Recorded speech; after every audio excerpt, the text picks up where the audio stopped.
नमस्कार. सगळ्यांना राष्ट्रीय पत्रकार दिनाच्या शुभेच्छा. 1906 ते 2025 हा असा दीर्घ कालखंड आहे.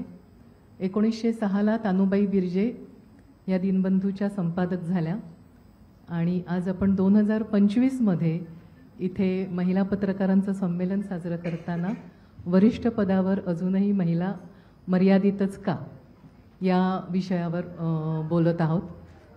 याच्यातून आपल्याला एक लक्षात येईल की आजही त्या अडचणी संपलेल्या नाहीत. म्हणजे मी स्वतः जेव्हा 89ला पत्रकारितेत आले आणि त्यावेळेला आम्हाला त्या काळात तुम्ही पत्रकारितेत कशाला येतेस, MA कर, प्रोफेसर हो, इथं काही हे नाही, असेच सल्ले इथे आल्यावर नंतरही मिळत होते. कारण मी MA पत्रकारिता असं एकत्र करत होते. पण त्यावेळेला मला आज त्यांची नावं घेतली पाहिजेत. नीला उपाध्यायताई पत्रकारितेत होत्या, लता राजे होत्या, वसुंधरा पेंडसे नाईक होत्या, उज्ज्वला पाटील धर होत्या मला वाटतं. ह्या काही मोजक्या असतील पण स्त्रिया त्यावेळेला पत्रकारितेत होत्या आणि वरच्या पदावर किंवा त्यांचा एक संघर्ष त्यांचाही सुरू होता. म्हणजे मला वाटतं मी नीलाताईंचे ते शब्द इथं सांगावेत. कारण नीलाताईंसोबत मी 3 महिने काम केलं. तेव्हा मराठी फेमिना निघत होता आणि नीलाताई महाराष्ट्र टाइम्समधून तिथे गेल्या होत्या आणि काही त्यांनी जी 3 जणी घेतल्या होत्या त्यात मी एक होते.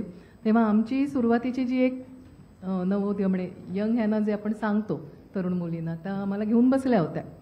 तेव्हा त्यांचं ते वाक्य आजही माझ्या डोक्यात आहे. आणि हा पत्रकार संमेलन जेव्हा करायचं आणि हिचा फोन आला की तुम्ही संवादक म्हणून राहा, तेव्हाही ते मला आठवलं. त्या सतत म्हणायच्या की आपल्याला ह्या टोणग्यांसोबत काम करायचंय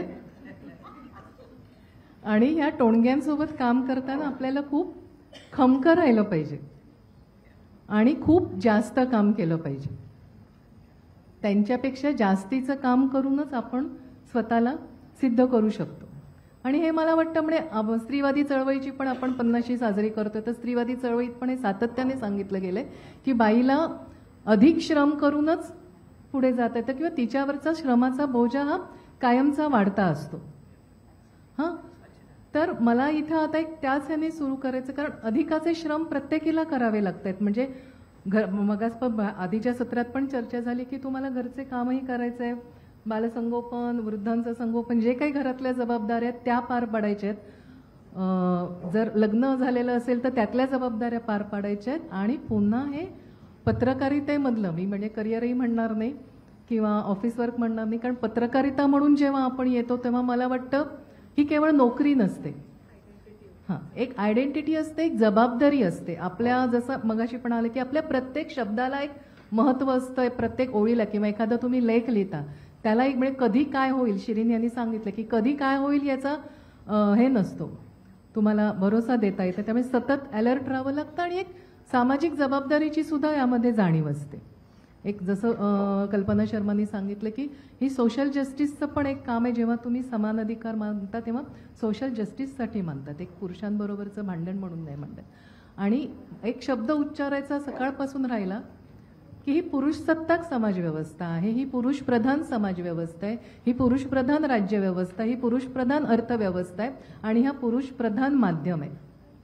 हां, आणि पुरुषप्रधान व्यवस्थेचे स्त्रियांकडे बघण्याचे जे काही दृष्टिकोन आहेत, म्हणजे भोगाची वस्तू आहे इथपासून ते तिने आदर्श स्त्री म्हणून कसं असलं पाहिजे. सुप्रियाताई म्हणाले की साडी छान दिसते, म्हणजे तुम्ही तेवढ्यापुरतंच मर्यादित राहा. राजकारणी व्यक्ती म्हणून तुमचं काम किती प्रभावशाली आहे ह्याच्यावर चर्चा नाही करणार. तुम्हाला कुठे कट ऑफ करून दिलं तर तुझी साडी छान आहे, तुझे केस छान आहेत, तू काय आहेस बोलायचं नाही. तर तुम्ही तुमच्या क्षेत्रामध्ये प्रगती करताना, एक वरच्या स्तरावर जाताना काय फेस केलं किंवा यातनं मार्ग कसा काढत गेला, तर मला वाटतं मृणाल ते तुम्ही आधी सांगाल. सर्वांचं स्वागत. सगळ्यांना भूक लागली आहे आम्ही समजू शकतो, चेहऱ्यांवर दिसतंय. पण काही काही प्रश्न ना आपल्याकडे इतके सनातन असतात की ते जसं सांगितलं की तानीबाईंनी जेव्हा वर्तमानपत्र काढलं तेव्हापासून आजही मराठी वर्तमानपत्रात महिला अधिकार पदावर का नाही, ती एक अगदी चिरंतन सततची प्रक्रिया आपण चर्चेत आणत असतो. खरं तर कल्पना शर्मा बोलल्यानंतर प्रश्न बऱ्यापैकी सोपे झालेले आहेत. ते मला फक्त मराठीत आणायचे आहेत आणि एक प्रादेशिकतेचे म्हणजे वेगळ्या अर्थाने प्रादेशिकतेचे आयाम त्याला जोडायचे आहेत. मी थोडंसं पर्सनल बोलावं लागतं त्यासाठी माफ करा, पण पर्सनल हे सोशल अँगलनी बोलायचा मी प्रयत्न करते. सगळ्यात प्रथम संध्याताईंनी नीलाताईंचं नाव घेतलं. नीलाताई, लता राजे, त्यानंतर आलेल्या राही भिडे, त्यांनी केलेली कामगिरी आपण पाहिली आहे. या जेव्हा मुंबईत काम करत होत्या, सुजाता आनंदन होत्या, सर्वात मोठ्या स्कॅम्स असतील चित्रा सुब्रमण्यम आणि सुचेता दलालनी ब्रेक केल्या होत्या. हे सगळं मुंबई दिल्लीचं चित्र असताना मी जिथे पत्रकारितेला सुरुवात केली नागपूर, तिथे महिला पत्रकार नव्हत्याच. मी ज्या दिवशी पत्रकारिता करायला लागली, एक खूप प्रामाणिकपणे सांगते, वेगळं काहीतरी करायचं होतं. मार्क वगैरे बरे मिळायचे, काय करायचं समजत नव्हतं. स्वाभाविकपणे घरचे म्हणायचे की चला आता मग काहीतरी लग्नाचा विचार कर. ते करायचं अजिबातच नव्हतं त्यावेळेला. म्हणून मग चला एक पत्रकारिता करून पाहू, आवडतं लिहायला, 1 वर्षाचा अभ्यासक्रम आहे. अशी कुठेतरी माझी सुरुवात झाली होती ॲक्सिडेंटल जर्नलिस्ट.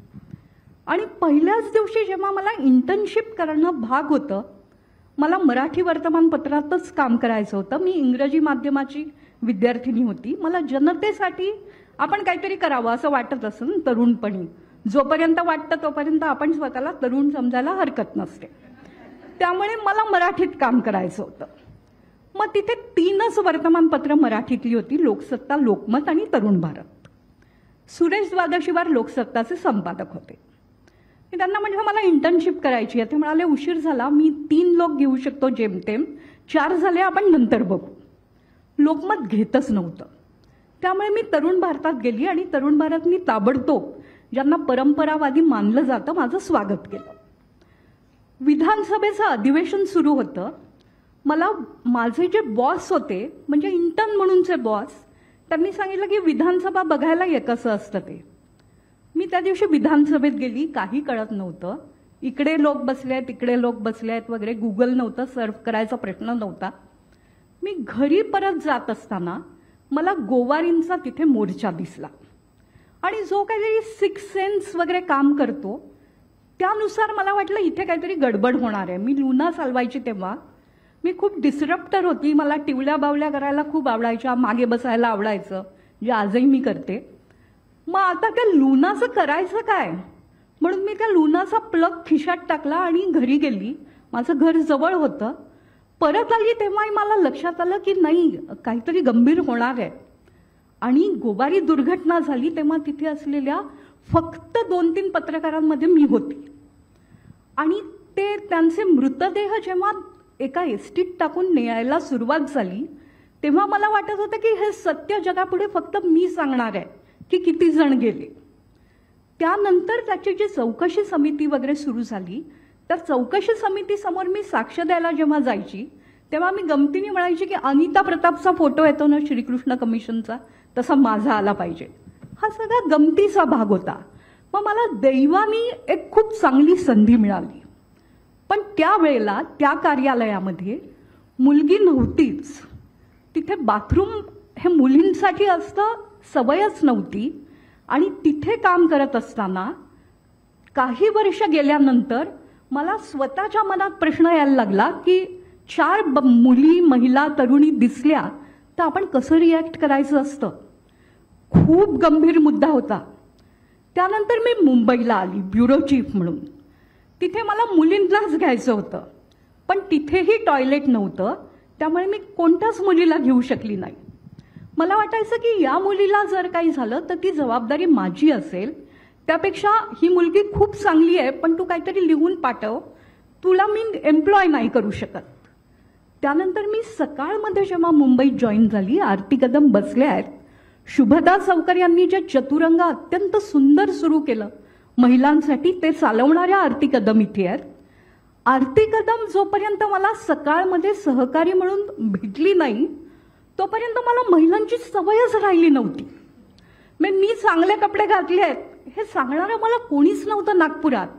आणि ते सांगायचं असतं हे पण मी विसरून गेली होती. म्हणजे कुठेतरी मला विचार यायचा की मी पुरुषी विचारांनी समाजाकडे पाहायला लागते ना.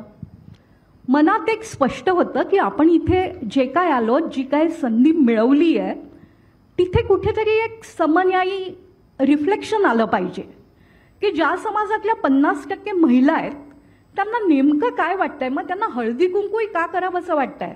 लेट अस ॲक्सेप्ट की जर्नलिझम बदलला आहे स्वातंत्र्योत्तर काळातला, त्याच्यात एंटरटेनमेंट आली आहे, पण ती एंटरटेनमेंट करतानाही तुम्ही समाजातले ट्रेंड स्पॉट करत आपल्याला कुठे न्यायचं आहे आणि कसं दुःख मांडायचं आहे हे सांगायची गरज आहे. मला गोवाऱ्यांशी तर माझं इतकं असोसिएशन झालं होतं त्यावेळेला की मी गावागावातल्या गोवारी महिलांना जाऊन भेटायची, मानांना भेटायची, आणि या महाराष्ट्राच्या राजकारणाचं सर्वोत्तम गोष्ट जी मी इथे सांगू इच्छिन की ते वाचून मला शरद पवार जेव्हा मुख्यमंत्री होते त्यांनी मला विचारून बोलावून घेऊन त्याबद्दल संवाद साधला होता. म्हणजे खरं तर खूप मी प्रामाणिकपणे सांगते की मुलगी म्हणून कदाचित मी नागपुरात एकटीच होती, त्यामुळे माझा चेहरा सगळ्यांना पाठ झाला होता. विलासरावांना वाटत हा ही मुलगी आहे, हिला वेळ द्यायला हवा. मी प्रिव्हिलेज्ड होती एका अर्थाने. पण हे जे प्रिव्हिलेज असतं ते समष्टीच्या पातळीवर तसं राहत नाही. मग काय होतं की माझ्या न्यूजरूममध्ये किती मुली आहेत, मी 95ला सुरुवात केली असेल, आज खूप सुदैवानी न्यूजरूममध्ये 33% मुली झालेल्या आहेत.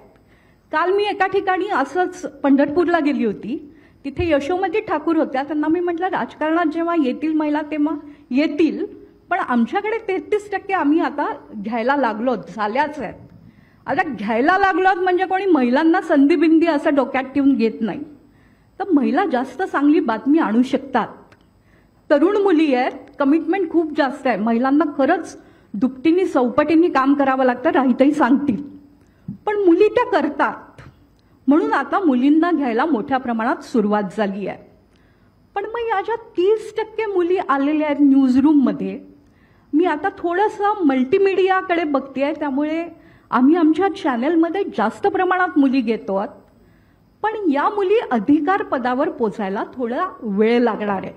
माझी मैत्रीण मनीषा रेगे इथे आहे, विनया बरोबर आम्ही काम करत असतो, प्रगती संध्या उदाहरणं माहिती आहेत, क्लारा लुईस, प्रियंका काकोडकर, कितीतरी महिला उत्तम रीतीने काम करतायत, पण त्या अधिकार पदावर का पोचत नाही आहेत. तर मला असं वाटतं समाजाचा पण एक प्रोटोटाईप तयार झालेला असतो. जर्नलिझमकडे आपण इक्विटेबल अँगल्सनी बघूया. HR मध्ये महिला मोठ्या प्रमाणात आहेत, मॅनेजमेंटमध्ये महिला मोठ्या प्रमाणात आहेत, सरकारी बदलामुळे असेल, सक्तीमुळे असेल, बोर्ड ऑफ डायरेक्टर्स महिलांचं प्रमाण वाढलेलं आहे. मग ते जर्नलिझममध्ये का नाही आहे? कारण मुळातच हे पुरुषांचं क्षेत्र आहे. आणि मग पुरुषांच्या क्षेत्रामध्ये मी हे पण मान्य करते की मी पत्रकार आहे, मी महिला पत्रकार नाही आहे. कल्पना जाईंनी पण सांगितलं. पण मी पत्रकार असताना मी महिला असल्यामुळे माझ्यासमोर खूप जास्त आव्हानं आहेत. माझी व्यक्तिगत जी काय भूमिका आहे त्या निभावताना मला काही गोष्टी सांभाळाव्या लागतातच आहेत. थोडंसं व्यक्तिगत उदाहरण द्यायचं झालं तर मला काही संघर्षांचा सामना करावा लागला, संकटांचा सामना करावा लागला. पण त्यातूनही जाताना ते राहीताईंनी उत्तम सांगितलं की व्यवस्थापन संधी देत असतं. मला कुठेतरी 10-12 वर्षांपूर्वी अभिजित पवारांनी म्हटलं तू मुंबईची सकाळची संपादक का होत नाहीस. माझ्यासाठी प्रॉब्लेम होता, माझ्या मुलाचं घरी बघायला खरंच कोणी नव्हतं. त्यामुळे मी गमतीत असं म्हणायची, मी जिमला जेव्हा जायची तेव्हा मी सांगायची, विचारायचे की तुम्ही जिमला काय येता, की मी माझ्या नातवाला सांभाळण्यासाठी तयार असली पाहिजे आणि माझ्या सुनेला मी हे वातावरण दिलं पाहिजे. आज मी जेव्हा जीवनाच्या एका टप्प्यावर आहे तेव्हा मी असं विचार करते की मी 60-65 वर्षांनंतर अहोरात्र चालू शकणारं एक पाळणाघर चालवणं पसंत करेन. कित्येक महिला ज्या या क्षेत्रात येतात, मानसी पण त्यातूनच जात असेल, त्यांना काय प्रश्न असतो तर मुलाचं संगोपन कोण करणार. आपण ह्याच्याकडे येऊया थोड्या वेळाने. मी फक्त शेवट असाच करते. त्यामुळे इक्विटेबल वातावरण आपला समाज अजून देण्यात अपयशी ठरलाय. एकच फक्त सांगते, भीम रासकर आणि त्यांच्या पत्नी एक आंदोलन चालवतात. त्यांचं हे आहे की सावित्रीबाई घरोघरी ज्योतिबाचा शोध जारी. आणि त्याही पलीकडे जाऊन सांगते, इथे आपल्याला काही संघर्ष करायचा नाही.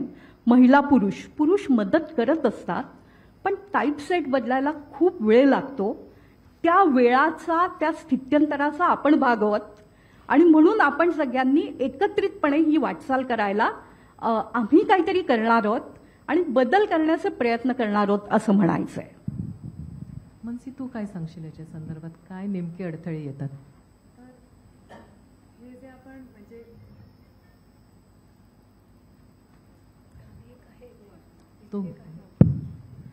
तर हे सत्र म्हणजे हे पर्टिक्युलर याचं सब्जेक्ट आहे मराठी पत्रकारितेत महिला सिनियर पोझिशन्सना का पोचत नाहीत. मराठी पत्रकारितेत हा आहेच नक्की गंभीर प्रश्न, पण हा प्रश्न ॲक्च्युली म्हणजे if you look at the global situation this steel holds true. आत्ताच मी परवा वाचत होते, एक रॉयटर्स इन्स्टिट्यूटचा स्टडी होता की न्यूजरूम्समध्ये सगळ्यात जास्त मेजॉरिटी आज एंट्री लेवलला महिला असतात. बिकॉज मृणालिनी ताईंनी पण सांगितलं की त्यांनी दाखवलंय म्हणजे you just put in much more effort than because you think you need to do more. तर एंट्री लेवलला मेजॉरिटी महिला असतात, पण ॲट द सिनियर लेवल गळती भरपूर होते. गळती सगळ्यात जास्त महिलांची होते. त्या सर्वेप्रमाणे सिनियर लिडरशिपमध्ये 73% अजूनही देर आर मेन. आणि ह्याच्यामध्ये 10 मार्केट त्यांनी घेतलेले, म्हणजे 10 देश घेतलेले. सो हा प्रश्न सगळीकडेच आहे. आता मी स्वतः जेव्हा माझी पत्रकारितेची जर्नी सुरू केली, तर पहिले मी इंटर्न होते. मला आठवतंय मी कॉलेजमध्ये शिकत असताना तेव्हा महाराष्ट्र हेरल्ड म्हणून सकाळचा एक इंग्लिश पेपर होता. तर एक छोटंसं ऑफिस होतं इकडे फोर्टला त्यांचं, आणि मृणालिनी ताईंना मी बघायचे त्यावेळेला, त्या सकाळला होत्या.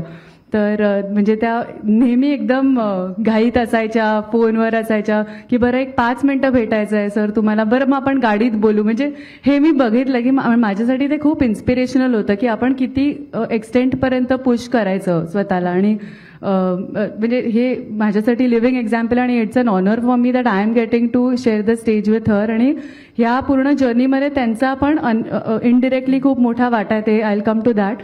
पण जेव्हा माझा in my first job I noticed की ज्या महिला थोड्या वरिष्ठ लेवलला आहेत, की ज्यांच्या खाली टीम्स आहेत किंवा एडिटोरियल रिस्पॉन्सिबिलिटी आहेत, त्या they are either unmarried, separated और हां एक्झॅक्टली. तर म्हणजे मला दरवेळेला वाटायचं की probably there is an expiry date for me in this profession. की म्हणजे किती दिवस आपण फक्त तेच बीटवर काम करत बसणार, की यू वॉन्ट टू ग्रो, तुम्हाला थोडीशी एक लिडरशिप हे हवी आहे. तर या माझ्या पूर्ण जर्नीमध्ये मला 2 प्रकारच्या महिला पत्रकार ह्यांचा अनुभव आला. एक म्हणजे एक प्रकारचे असे होते की आम्ही हे सगळं केलंय, आम्ही हे सगळं त्यागलंय, मग तुम्ही का नाही करू शकत. म्हणजे this is exactly what we expect from you. की जेव्हा वेन आय वॉज प्रेग्नंट, आणि अनफॉर्च्युनेटली ते टायमिंग असं होतं की महाराष्ट्र इलेक्शन, लोकसभा इलेक्शन तेव्हा जस्ट अनाऊन्स झालेलं, आणि महाराष्ट्र इलेक्शनच्या वेळेला बरोबर माझी डिलिव्हरी तेव्हा टाइम्ड होती. पण हे 2019 डिलिव्हरी आधी झाली, सरकारनंतर खूप एस्टॅब्लिश झालं. पण तर त्यावेळेला मला एक महिला पत्रकार म्हणालेल्या की हो तू तर अगदी शेवटच्या दिवसापर्यंत काम कर, मी माझ्या डिलिव्हरीच्या 1 दिवस आधी मुशर्रफ आलेले तेव्हा तिकडे गेलेले. तर तेव्हा ते ऐकून पण मला स्ट्रेस यायला लागला की म्हणजे हे एक्सपेक्टेशन आहे. तसंच अजून एक इन्सिडेंट असा झालेला की जेव्हा ते शक्ती मिलचं गँगरेप प्रकरण झालेलं त्यावेळेला मी माझ्या एका मेल कॉलिग बरोबर त्या नेक्स्ट डे शक्ती मिलला गेलेले. तर आमचा पाठमोरा फोटो एका वृत्तपत्राने त्यांच्या फ्रंट पेजवर लीड छापला, आणि काही असं नाही लिहिलं की मी ती मुलगी होते किंवा काय, पण तो खूप सजेस्टिव्ह होता, कारण खाली नुसतं लिहिलं दिस इज शक्ती मिल्स. तर मी ह्याच्याबद्दल माझ्या एका फिमेल कॉलिगला सांगितलं की म्हणजे कारण मला राग आलेला हे बघून. तर ती म्हणाली की हे यू नो व्हॉट, हे असं होतं, म्हणजे don't make a big deal out of it. पण आता as a woman journalist leading a team, if something like this happens to somebody in my team, I think I would want to take it up editorially, and I would want to get in touch with that newspaper and at least say ki, you know, this is not right. You should have exercised some more responsibility, restraint, control. दुसऱ्या प्रकारच्या पत्रकार ज्या मी म्हणजे मृणालिनीताई अजूनही की अगं तुझा तो व्हिडिओ बघितला, त्या दिवशी मी शेखर गुप्तांचा व्हिडिओ बघितला, त्यांनी तुमचं खूप कौतुक केलं, मला खूप छान वाटलं ऐकून. म्हणजे की सतत प्रोत्साहन देणाऱ्या, किंवा इवन विनया माझी कॉलिग, जेव्हा हे सगळं सुरू होतं सत्ता बदल वगैरे, माझी मुलगी 2 वर्षाची होती आणि एक लेट वर्षाला एक मीटिंग ते त्यावेळेला होती. आता कशाबद्दल एक्झॅक्टली माहिती नाही, पण तेव्हा इतक्या घडामोडी झालेल्या, पण मला शक्य नव्हतं तेव्हा माझ्या मुलीला सोडून वर्षाला जाणं. तर मला खूप ऑकवर्ड वाटत होतं, पण मी विनयाला मेसेज केला की अगं मला खरंच शक्य नाही आहे, काही तुला कळलं तर मला सांगशील का, कारण कोणीच फोन उचलत नाहीयेत माझे. तर ती मला म्हणाली अगं हो, I have also been through the same thing, आपण एकमेकांची मदत नाही करणार तर कोण करणार. तर आता now that there are a few women in editorial positions, how should we be? तर I think we should be like the latter, की आपण काही त्यागलंय म्हणून ते समोरच्यानी त्यागलं पाहिजे असं नेसेसरी नाहीये. त्यांची परिस्थिती खूप वेगळी असू शकते. तर एक सिस्टरहूड आला पाहिजे. बरोबर. तुम्ही काय सांगाल, म्हणजे कोणकोणत्या आव्हानांना तोंड देत तुम्ही पुढची वाटचाल केली, किंवा नेमके कोणते अडथळे आले पुढे जाताना? नमस्कार. हां, मला सुरुवातीला 1-2 गोष्टी फक्त सांगू इच्छिते. मी सुरुवात माझी प्रिंट माध्यमातून झाली आणि मी रिजनल मराठी मधनं काम केलं. मी पुणे, मुंबई, दिल्ली अशा 3 शहरांमधनं कामं केली आणि मराठी आणि इंग्रजी प्रिंट आणि मराठी नंतर डिजिटल अशा 3 माध्यमांमध्ये काम केली. आणि मला सगळ्यात महत्त्वाची गोष्ट याच्यात नमूद, आपला विषयच तो आहे की मराठी माध्यमामध्ये वरिष्ठ पदावर का महिला कमी आहेत. तर तो जो कल्चरल डिफरन्स आहे ना, तो जाणवला. 2002 साली मी सुरुवात केली कामाला. त्यावेळी कट 1 असा होता की मी एका प्रथितयश वृत्तपत्राला इंटर्नशिप पूर्ण झाली होती आणि त्यानंतर ओपनिंग्स होत्या तेव्हा गेले होते. तर त्यांनी मला हे माझ्या तोंडावर सांगितलं होतं की आमच्या हे पुणे शहरातली गोष्ट आहे, मी गावखेड्याचं तर बोलतच नाहीये मी, आम्ही आमच्या वृत्तपत्रात अजून एकही महिला पत्रकार रिपोर्टिंगला घेतलेली नाहीये आणि तुला रिपोर्टिंग करायचं असेल तर वी आर सॉरी. बरं, त्याचं कारण काहीही दिलेलं नव्हतं. आणि हे 2002. कट टू 2022ला जेव्हा मी लिडरशिप पोझिशनमध्ये होते, न्यूज 18च्या डिजिटल टीमची लीड करत होते आणि आम्ही इंटरव्ह्यू पॅनलमध्ये होतो, तेव्हा माझ्या दिल्लीचे जे आमचे वरिष्ठ एका पॅनलिस्ट होते त्यांनी मला सांगितलं की आप बहुत लड़कियां ले रही हो, आपकी टीम में बैलेंस होना चाहिए, तो लेट इट कट डाऊन. अभी तो 30 जणांची टीम होती आमची, त्या 30 मधल्या 17 मुली होत्या. तर त्यांना आता भीती वाटायला लागली की जास्त मुली तू घेतेस. म्हटलं मी खरंच विचार नाही केला की इंटरव्ह्यू मी घेतीये ती मुलगी आहे का मुलगा आहे. साधी प्रोसेस आहे, आपण लेखी परीक्षा घेतो, त्याच्यात चांगली कॉपी लिहिली तर नंतर इंटरव्ह्यू, म्हणजे त्याच्यात ती मुलगी आहे म्हणून पेक्षा कमिटमेंट बघतोय. मग माझ्या डोक्यात अच्छा म्हणजे 17 मुली झाल्या का माझ्या टीममध्ये. आणि देन आय रिअलाइज की 2002 मध्ये मला हे ऐकवलं गेलं होतं की नाही. बरं, माझं म्हणणं आहे की त्यांनी तेव्हा सुद्धा काही फार डोक्यात, म्हणजे मी असा चेंडा उभारून नाही म्हणणार की मुद्दाम त्यांनी सांगितलं, एक्झॅक्टली हेच पॉइंट्स होते. इन्फ्रास्ट्रक्चर, काम करण्याची पद्धत, टॉयलेट्सच नव्हत्या सेपरेट मुलींसाठी. मग त्यामुळे मग ते शक्यतो नको असं होतं. किंवा त्यानंतरची जी माझी मला डेस्कवर घेण्यात आलं, मग मी डेस्कवर जॉईन झाले दुसऱ्या वृत्तपत्रात, लोकसत्तामध्ये पुण्याला मी जॉईन झाले. तिथे सुद्धा 2 जणी होत्या फक्त 50 जणांच्या न्यूजरूममध्ये. आरती ना माहिती आहे पुण्याची सिच्युएशनही. मुंबईत बरी होती, खूप चांगली होती, कारण आम्ही यांचं रिपोर्टिंग वाचून आम्हाला म्हणजे इन्स्पिरेशन कोणा की मला रिपोर्टिंग करायचं हे कुठून आलं, तर ते ऑलरेडी करत होत्या पण शहरात नव्हत्या. आणि आता ती सिच्युएशन नाहीये हेही मी सांगते. आत्ता पुण्यात सुद्धा, आता मी पुन्हा एकदा पुण्यात मी आता इंडिपेंडेंटली काम करते, पण हा फरक जाणवला. आणि मुळात चॅलेंज माझ्यासाठी तेच होतं की हा जो कल्चरल डिफरन्स, स्वतःचं पण अपब्रिंगिंग आपलं अशा परिस्थितीत झालं होतं, माझं स्वतःचं की सो कॉल्ड प्रिव्हिलेज्ड ह्याच्यात असल्यामुळे हा फरक नव्हता की तू मुलगी आहेस तू हे करू नकोस. पण फील्डमध्ये काम करायला लागल्यानंतर जाणवलं की अच्छा हा मी मुलगी आहे, मग मला ह्या गोष्टी म्हणजे कोणीतरी सांगेल मग करायचं. साधी गोष्ट आहे की ट्रेनी म्हणून आम्ही जेव्हा नंतर रिपोर्टिंगची सुद्धा अर्थातच संधी मिळाली, मी ती घेतली मिळाल्या आणि माझ्याबरोबर आम्ही ट्रेनीच्या पेक्षा जरा पुढची लेव्हल असते, त्यामुळे तुम्हाला इंडिव्हिज्युअल बीट देत नाहीत. त्यावेळेची गोष्ट जे पडेल ते काम, आम्ही त्याला म्हणायचो पडेल ते वेगवेगळी काम तर एका नेत्याची रॅली होती आणि एक सांस्कृतिक कार्यक्रम होता. तर मी आणि माझ्याबरोबर जो माझा पुरुष सहकारी होता, आम्ही बरोबरचेच होतो. तर आमच्या चीफ रिपोर्टरनी बाय डिफॉल्ट हे गृहीत धरलं की पॉलिटिकल रॅलीला त्याला पाठवायचंय आणि सांस्कृतिक कार्यक्रम मी करायचा, विदाऊट इव्हन नोईंग. वेअरॅज तो कवी होता मुलगा, त्याला फार आवड होती सांस्कृतिक कार्यक्रमांची. पण हे जे स्टिरिओटाइप्स होते हे मला मराठीत जास्त जाणवले, कारण तिथून पुढच्या 4 वर्षात मला इंग्रजीत संधी मिळाली. मी टाइम्स ऑफ इंडियाला जॉईन झाले, मग मिरर लॉन्च झाला, मी मिररला जॉईन झाले आणि तो किमान मला विचारण्याची तसदी त्या संपादकांनी घेतली की तुला काय आवडतं. इथे सुद्धा हे झालं. म्हणजे पुन्हा मी हे नाही म्हणत की मला खरंच खूप चांगले सहकारी मिळाले आणि त्याबद्दल मी खरंच भाग्यवान समजते स्वतःला. हे जेव्हा झालं होतं कवी मुलगा आणि मी असं, तर आम्ही आमच्या चीफ रिपोर्टरला सांगितलं होतं की सर आम्हाला, तर ते म्हणाले अच्छा, म्हणजे ही रिअलाइज्ड इट लेटर की अच्छा मी हा विचार केला नाही. ते आम्हाला सॉरी म्हणाले. ते म्हणाले तू जा, तू कर, तुला पॉलिटिकल. हा, मी तेच म्हणते की समजून घेतलं. खूप अशी ती निगेटिव्हिटी मला नाही आणायची. हळूहळू त्यांना पण सवय नाहीये की अशा पद्धतीने काम मुलगी करू शकते, त्यांनीच बघितलेलं नाहीये. पण मी जेव्हा सांगीन, मी प्रूव्ह करीन किंवा मी सांगीन, मी यांच्याकडे बघून शिकले किंवा माझ्या जी सुरुवातीची वर्ष होती, कन्स्ट्रक्टिव्ह इयर्स होती, मी मी मुद्दाम सांगितलं की I am a woman journalist and I like आहे मी, आणि मला त्याचा वापर चांगल्या आणि वाईट दोन्ही अर्थाने मी यासाठी सांगते की मला स्ट्रगल जास्त करावा लागणार आहे, मला मान्य आहे. पण मला संधी पण आहे ना, की आहे ती सिच्युएशन बदलण्याची. आणि दुसरं हे आहे की फक्त म्हणजे लिडरशिप पोझिशनला नंतर मी पोहोचले, न्यूज 18 पर्यंत पोहोचल्यानंतर. पण तोवरच्या प्रवासात मला जाणवलेली गोष्ट अशी की आता सगळ्याच क्षेत्रात, म्हणजे 2002 ते 2025 मध्ये बघितलं तर सगळीकडेच महिलांचं प्रमाण वाढतंय. तसं रिजनलमध्ये पण वाढतंय. इंग्रजीत बऱ्यापैकी होतं, रिजनलमध्ये वाढतंय. कदाचित काही वर्षांनी लिडरशिप पोझिशनमध्ये आत्ताही म्हणते तसं अधिकाधिक मुली बायका. पण मला त्याहून जास्त सांगायचं की तिथे एक महिला आल्यानंतर काय फरक पडणार आहे ह्याचा विचार थोडा व्हायला हवा. कारण बिंग अ वुमन तुमच्यात ती सेन्सिबिलिटी असणं हे जास्त आवश्यक वाटतं मला. आणि त्या सेन्सिबिलिटीने तुम्ही तिथे आहात कारण तुम्ही त्या सेन्सिबिलिटीज घेऊन येता.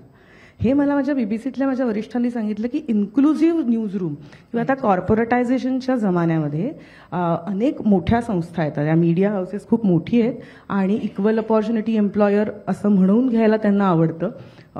मी त्याच्या डिटेलमध्ये जाणार नाही की त्याच्यातला म्हणण्याचा भाग किती असतो आणि प्रत्यक्षातला भाग, पण for the sake of it अधिकाधिक महिलांना ते घेऊ इच्छितात, किमान असं सांगतात. पण मला म्हणायचंय की ग्रॅब दॅट अपॉर्च्युनिटी हे आपल्या हातात असू शकतं. आणि ती म्हणजे मी पुन्हा त्या आपण तुम्हीच शब्द वापरलात की आपण सगळ्या त्या पॅट्रिआर्की सिस्टीमचा, पुरुषसत्ताक पद्धतीचा भाग आहोत. मी महिला असून सुद्धा मी जर त्याच विचारसरणीनी विचार करून बातम्या म्हणजे तीच मूल्य जर वापरली बातम्यांच्या प्रायोरिटीच्या संदर्भात तर काहीच उपयोग नाहीये असं. म्हणजे ही स्टेज आत्ता अशी आहे की मला वाटतं संख्येपेक्षा ती सेन्सिबिलिटी असणं हे जास्त महत्वाचं आणि आवश्यक मला वाटतं. पुढच्या आपल्या डिस्कशनमध्ये मी काही भाग, मला काही स्टिरिओटाइप्स बद्दल पण बोलायचं, वेळ मिळाला तर आपण नक्की बोलू, कारण तो एक वेगळा विषय माझ्या आयुष्यात आला होता आणि मला सांगायला आवडेल त्याविषयी नंतर. आपण म्हणजे तुम्हाला इन्क्लुझिव्ह न्यूज रूमसाठी म्हणजे तसा विचार करणारी लोक तुम्हाला भेटलीत, पण काही वेळेला तसं नसतं. न्यूज रूम जे आपण म्हणतो की अधिकाधिक टॉक्सिक होत आहेत, म्हणजे कॉम्पिटिशन वाढते आणि अशा वेळेला जर एखादी महिला पुढे येते तर तिच्या विरुद्ध चारित्र्य हननाचा सुद्धा वापर केला जातो. तर या संदर्भात मानसी तुम्ही काय सांगाल, कारण तुम्ही ती केस पण फाईल केलेली आहे. तर एकूण कोणती आव्हानं येतात आणि हे आव्हान चारित्र्य हननाचं कसं येतं? सुरुवातीला मी सर्वांचं आभार मानते. मुंबई महिला पत्रकारांमध्ये म्हणजे मुंबई मीडियामध्ये मला कधीतरी बसण्याची संधी मिळावी, माझं स्वप्न होतं. कारण आम्ही कोकणातल्या मुली, ग्रामीण भागातल्या मुली, तर माझ्या कानावर असं होतं की मुंबईतल्या महिला पत्रकार तुला उभं नाही करणार. म्हटलं का? म्हटलं मी पण त्यांच्यासारखं रिपोर्टिंग, फक्त मुंबई मोठी मेट्रो सिटी आहे, स्वप्नाचं जग असं म्हटलं जातं. तर ते सगळं ऐकलं होतं. पण मला सांगायला आनंद येतो की मी सलग 3 वेळा येऊन तुमच्या मुंबईतला पुरस्कार मुख्यमंत्र्यांच्या हस्ते नेलाय आणि तोही माझ्या रत्नागिरीला. छान, अभिनंदन. तर ते का सांगते, कारण माझ्या मनात खूप खदखद आहे. मी जे यशस्वी झाले ते फक्त पुरुषांमुळे झाले, मी महिलांचं नाव नाही घेणार. कारण माझ्या वडिलांनी मला खूप छान घडवलं, डॅशिंग पद्धतीने कसं वावरायचं, कोणी कळ काढली तर मुस्काळ कसं फोडायचं हे माझ्या वडिलांनी शिकवलं. दुसरा पुरुष माझा नवरा, कारण माझं 12वीत असतानाच लग्न झालं होतं. तर माझ्या नवऱ्यासमोर मी काहीतरी सांगायची दिवसभराचं आणि नवरा म्हणायचा, अरे हे मला तू सांगत बसू नको, तुझ्या लेवलला तू सोडव. ओके, पोलीस, त्यात पोलीस नवरा माझा. तर मला त्यांनी शिकवलं की स्वतः कसं प्रश्न सोडवायचे. त्याच्यानंतर तिसरं व्यक्तीचं नाव मी ते फार आदराने घेते, नानिवडेकर मॅडमशी संबंधित आहे, कारण आम्ही दोघीही आता एका संस्थेत काम करतो. तर पद्मश्री पुढारीकार आदरणीय डॉक्टर प्रतापसिंह जाधव सर, पुढारीतली पहिली महिला संपादक म्हणून माझी नोंद तरी झाली आहे, कारण पुढारीमध्ये महिला संपादिकाच नव्हती इतक्या वर्षात. तर त्यांनी या 3 पुरुषाचं नाव घेते आणि ह्या मराठी माध्यमाच्या आपल्या या पत्रकार क्षेत्रामध्ये महिला संपादिका का कमी आहे त्याच्यात बोलेन. कारण संघर्ष प्रत्येकीच्या वाटणीला असतो, असं नाहीये की प्रत्येक आज जो कोणी यशस्वी होतो तो प्रत्येक जण संघर्षातून आलाय. मी ती महिलाच नाही, पुरुषही त्यातनं आलेले आहे. आग सगळं पुढे येत असताना एकतर ज्यांच्या हाताखाली मी एकेकाळी काम केलं होतं, ज्यांनी मला पत्रकार क्षेत्रामध्ये आणलं होतं, मी 10वीत, मला विश्वास बसणार नाही, मी 16व्या वर्षी पत्रकारिता सुरुवात केली दैनिक तरुण भारतमधून. कारण मला माझं घर चालवायला, आर्थिक परिस्थिती सुधारायला एक काम हवं होतं. मी खो खो खेळायची. माझ्या क्रीडा शिक्षकांना म्हटलं मला एखादा जॉब मिळून द्या. दर मे महिन्याच्या सुट्टीत मी आंबा कॅनिंग आणि शिक्षकांच्या घरी काम करायला जायची. मला ते नको होतं आणि मला निबंध स्पर्धेत पहिला नंबर यायचा, अगदी 5वी पासून 10वी पर्यंत. पान निबंध, मी 10वीला जेव्हा पेपर लिहिला तर मी 2-3 पाना निबंध लिहिला होता, कारण मला लिहिण्याची खूप आवड होती. आणि ते आमच्या सरांना, आपल्या शिक्षकांना माहिती असतं आपल्याकडे काय कला आहे. ते म्हणाले, अगं असं एक रत्नागिरी एक्सप्रेस म्हणून एक पेपर आहे, तिथे तू करशील का, लिखाणाचं काम करायचं, बाकी काही नाही. ठीक आहे. तिथनं जी सुरुवात केली आणि नंतर मग तरुण भारत करून इथं आले. तर लिहिताना मला असं जाणवलं, ज्यांनी मला या क्षेत्रात आणलं त्या व्यक्तींना असं वाटलं, अरे ही मुलगी काल आली आणि आपल्यासमोर मोठी झाली. म्हणजे माझं त्यांच्या एवढे निम्मय वय पण नसेल आणि माझं वय किती ते तुम्हाला सांगायचं पण नाहीये, कारण स्त्रिया कधी आपलं वय सांगत नाही. तर त्या याच्यामध्ये असं आलं की मी महिला संपादक होणार आहे असं पुढारीमध्ये कळलं. मुळात म्हणजे त्याच्या आधीचा किस्सा सांगते की मला तरुण भारतमधून काढलं गेलंय. ओके, काढलं गेलंय, मी सोडून वगैरे नाही आले, काढलं गेलंय. त्याचं रिझन मला शेवटपर्यंत दिलं गेलं नाही का काढलं गेलं, म्हणजे मी अजूनही शोधते आणि ते शेवटपर्यंत शोधणार आहे.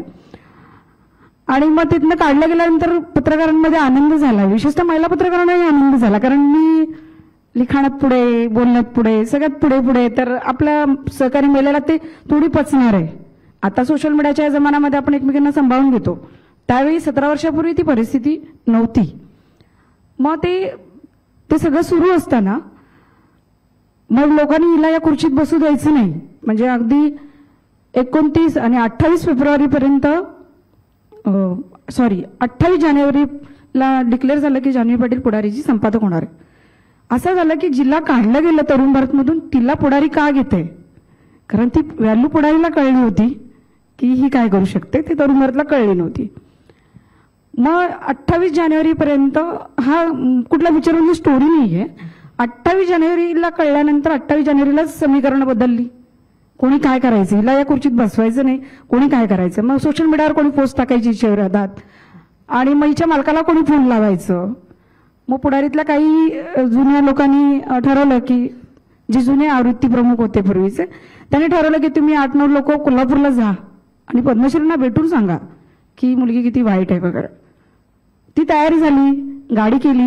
मग नंतर त्यांच्यातल्या एका हुशार पुरुषांनी सांगितलं, अरे आपण गेलो तरी पद्मश्रीने निर्णय बदलला नाही तर, आणि ही जर वरिष्ठ म्हणून आपल्याकडे आली तर आपली नोकरी गेली तर, असा काही पुरुषांमध्ये प्रश्न आला आणि ते काही गेले नाही. आणि त्याच संध्याकाळी 28 जानेवारीला माझ्या विरोधात एक पोस्ट पडली. ऍक्च्युअली पुरुष कोण की आपलं कॅरेक्टर ठरवणार आहे आणि स्त्री कोण, कॅरेक्टरचा अर्थ मुळात माहितीये का, इथपासून सुरुवात आहे. आणि कोणी कॅरेक्टरकडे बोर्ड दाखवलं म्हणून आपण संपतो का, हा मेना प्रश्न आहे. आपण सुरुवात कुठून करतो, कॅरेक्टरकडे बोर्ड दाखवलं म्हटल्यानंतर एक तर महिला रडायला लागते, ओके, डिप्रेशनमध्ये जाते त्यांनी आपल्या कॅरेक्टरकडे बोट दाखवलं म्हणजे आपलं कॅरेक्टर खराब होतं का? स्वतःला आपलं कॅरेक्टर काय आहे हे माहिती आहे ना. मग माझं म्हणणं आहे, मग ते प्रूव्ह करायची गरजच नाहीये. तरी सुद्धा मला असं वाटलं ज्याने कोणी माझ्या विरोधात पोस्ट लिहिली अतिशय गलिच्छ पद्धतीने लिहिली. अगदी ते पालकमंत्र्यांपासून आमच्या मालकांपर्यंत ती सगळीकडे फिरवली गेली. कंटेंट असा होता की रासलीला करणारी लैला मीडियामधली, इतकं बेकार पद्धतीने लिहिलं होतं. आणि तो कंटेंट इतका व्हायरल करण्यात, कारण आपल्या पुरुषांना हे आवडतं वाचायला महिलांबद्दल. आणि मला आता डोळ्यात पाणी का आलं, लिहिलं म्हणून आलं नाहीये की त्या फिरवण्यामध्ये महिला सुद्धा होत्या.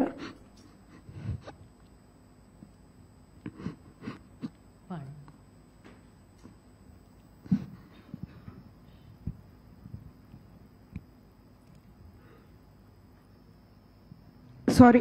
त्रास होत असेल. आणि तो पहिला मला म्हणजे ठरवलं तर रडायचं नाही म्हणून, पण कधी कधी का होतं की आपल्या भावना अनावर होतात. एखाद्या स्त्रीबद्दल सोशल मीडियावर लिहिण्याचा अधिकार कोणाला दिलेला नाहीये. आणि आपण जर महिलांचे पाय लागलो, ती महिला पुढे कशी जाईल? जाणारच नाही. पुरुष सोडून द्यावं. आपली भारतीय संस्कृती पुरुष प्रधान आहे. आणि मी असं म्हणत नाही सगळेच पुरुष, मी पहिल्यांदाच म्हटलं की पुरुषांमुळेच मी इथं आहे. पण महिलाच आपल्या एकमेकींचे पाय खेचतात. आणि ती पोस्ट फिरवणारी एक महिला पत्रकारच होती.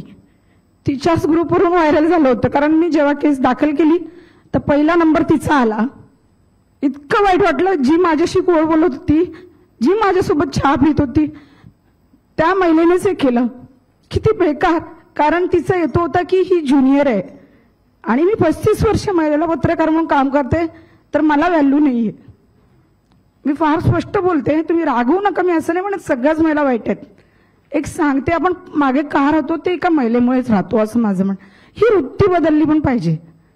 पुरुषांना दोष देऊन उपयोग काही आहे. मानसिकता बदलली पाहिजे. असेल पुरुषप्रधान संस्कृती तर ती मानसिकता बदलली पाहिजे.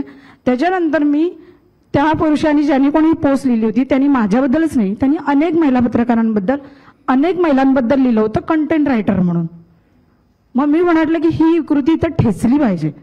मग जे होईल ते होईल. मी माझा नवरा पोलीस असताना मी नवऱ्याला काही न सांगता पोलीस स्टेशन गाठलं आणि कंप्लेंट फायर केली. मग कोणत्या कायद्याखाली करायचं, काय करायचं हे पोलिसांना समजेना. कारण तो कंटेंट रायटर म्हटलं की तो गुन्हा होत नाही. काल्पनिक स्टोरी. पण काल्पनिक स्टोरीमध्ये जर महिलांबद्दल तुम्ही अपशब्द वापरता, हा फार मोठा गुन्हा आहे सायबर क्राईममध्ये. हा कंटेंटमध्ये मग ते 500 आणि 509 कलम, म्हणजे तुम्हीही लक्षात ठेवा, 500 आणि 509 कलम हे दोन असे कलम आहे की म्हणजे मुलीचं, स्त्रियांचं चारित्र्य हनन करणारा कंटेंट रायटर म्हणतात त्याला. हा कोणालाही अधिकार देण्यात आलेला नाहीये. हा गुन्हा आहे. हे पटवून द्यावं लागलं कारण मी कोर्टाच्या कमिटीत काम करत होते. तो अनुभव माझ्या पाठीशी होता म्हणून मी ते बोलू शकले. आणि त्या अंतर्गत पहिल्यांदा रत्नागिरी जिल्ह्याच्या इतिहासामध्ये सोशल मीडियावर कंटेंट रायटरचा गुन्हा दाखल झाला, चार्जशीट दाखल झाली आणि ती म्हणजे कोर्टामध्ये ती केस फाईल झाली. त्या दिवसापासून त्या माणसाचं पेज, FB पेज डिलीट मारण्यात आलं. आज तागत त्यांनी कोणाबद्दल लिहिण्याची हिंमत नाही केली. आणि ज्यांच्या विरोधात लिहिलं गेलं होतं त्या सगळ्या महिला माझ्याकडे आल्या, इव्हन पुरुषही आल्या आणि म्हणाले, अगं तू दाखल केलंस म्हणून ते झालं, तू दाखल केलं म्हणून झालं. माझं म्हणणं कोणी दुसऱ्याने आवाज उठवण्यापेक्षा मी काय आवाज उठवते हे फार इम्पॉर्टंट आहे. मी रडून असं नाही सिद्ध केलं की मला तुमची सिंपत्ती हवी, अजिबात नाही. माझा रडण्याचा हेतू असा होता, आपल्यासोबत असलेल्या महिला जर असं करत असतील तर ती महिला कधीच पुढे जात नाही. कुठल्याही महिलेला आपण जज करू नये असं माझं म्हणणं. तिचं वैयक्तिक स्वातंत्र्य आहे, तिने काय करावं काय करू नये. की पेज फाईल झाली, माझ्या मालकाने 4 माणसं कोल्हापूरमधून पाठवली, ज्यांना मी टीम पाठवतो, तुला जी काही मदत लागेल ती घे, पण मागे फिरू नकोस. हाती चले बाजार, कुत्ते भोके हजार, हे डोक्यात मी ठेवलं. त्याच्यानंतर माझ्या आयुष्यामध्ये मला एक कलाटणी लागली. पण हे करत असताना मला मारामारी करायची पण वेळ आली आहे. ऍक्च्युली मी शाळेत असल्यापासून मारामारी करत आलेली आहे. त्या मी प्रत्येक मुलीला जे, आणि त्याच्यात माझा एक उल्लेख करताना मला एक सांगायचं होतं. ऍक्च्युली मला कोणाचा कालपासून फोन पण आला नाही, तर मला एक गोष्ट आधी सांगायची होती की मी प्रत्येक ठिकाणी जो म्हणाले 100 कार्यक्रम, माझे कसले 100 कार्यक्रम झाले एक तर उल्लेख झाला नाही अनावधानाने तो. मी मुलींना कसं एकाला पीडा म्हणजे मारायचं कसं, बदडायचं कसं अन्याय झाल्यावर, हे शिकवण्यासाठी महाराष्ट्रात फिरते आणि तेही मोफत कार्यक्रम करते. माझ्या खर्चाने जाते आणि माझ्या खर्चाने येते. नाहीतर हल्ली लेक्चर द्यायला 50,000 फी, 35,000 फी मीडियामध्ये पण आहेत अशा महिला. काय गरज आहे? गाडी, मी बसनी रेल्वेने जाते, कार्यक्रम करते, माझा हेतू तिथे गेलाच पाहिजे. त्याचा जरा वेळ घेते. त्याचा असा किस्सा की मला 4 भावंड आहेत, माझे आईवडील मजूर आहेत.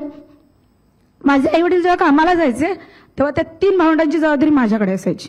आणि ज्या एरियामध्ये होते मी, ते इंडस्ट्रियल एरिया होता आणि सगळे पुरुष ड्रायव्हर, ट्रक ड्रायव्हर सिमेंट एरियामध्ये. ते आम्ही आईवडील गेले की ते माझ्याकडे बघायचे. तेव्हा मी 8-9 वर्षाचीच होती.